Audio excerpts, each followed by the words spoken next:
2004 Chevy Silverado, replacing the heater mode door actuator. Kind of tough to get down in here, but it's right back there. So took the trim ring off around the dash.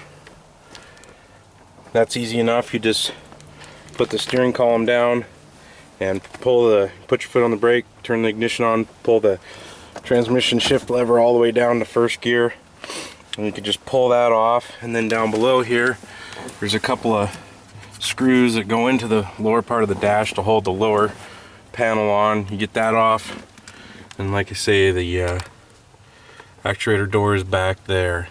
This one the actuator went out of range beyond the limits, and so every time you'd start the truck or try to change the mode on the heater, you'd hear a grinding noise from the dash. So here's the new part. Got it at Napa, $142.99.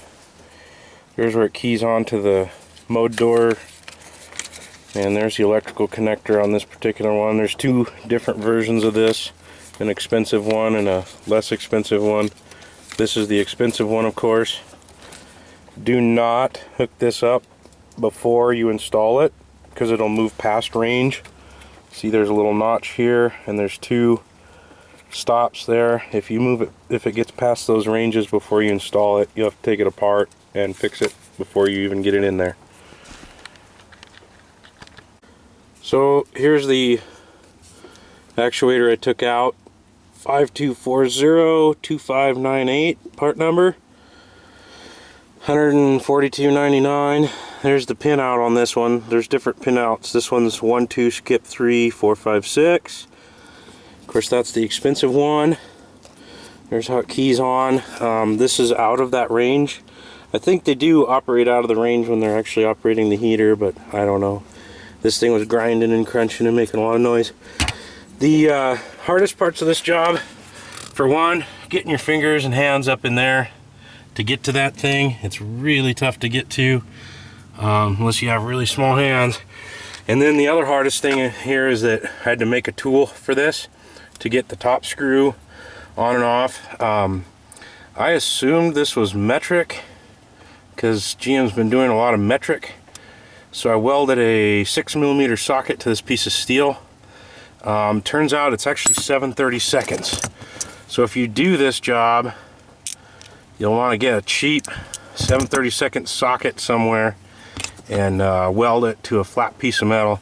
You can see I even put a little paper in there to try and tighten this up on the 6mm.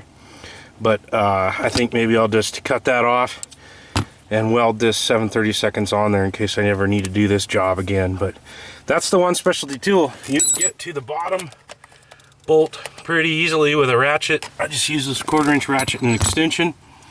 But then the top one, really tough to get to. And there's a retainer clip for the wiring harness there that screws under that top screw as well. So anyway, this is all done. It doesn't make any noise anymore. Here, where did I put the keys?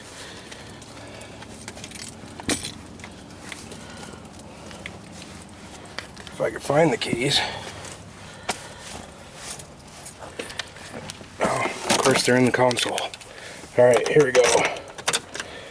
So, truck's on. And here's the mode controls. So, you'll hear it a little bit.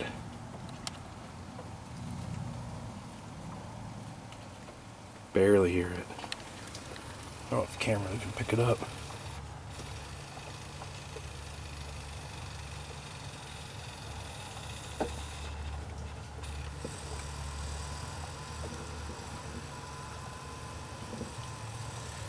So anyway, there's that job done. Hope this helps somebody. Thanks for watching.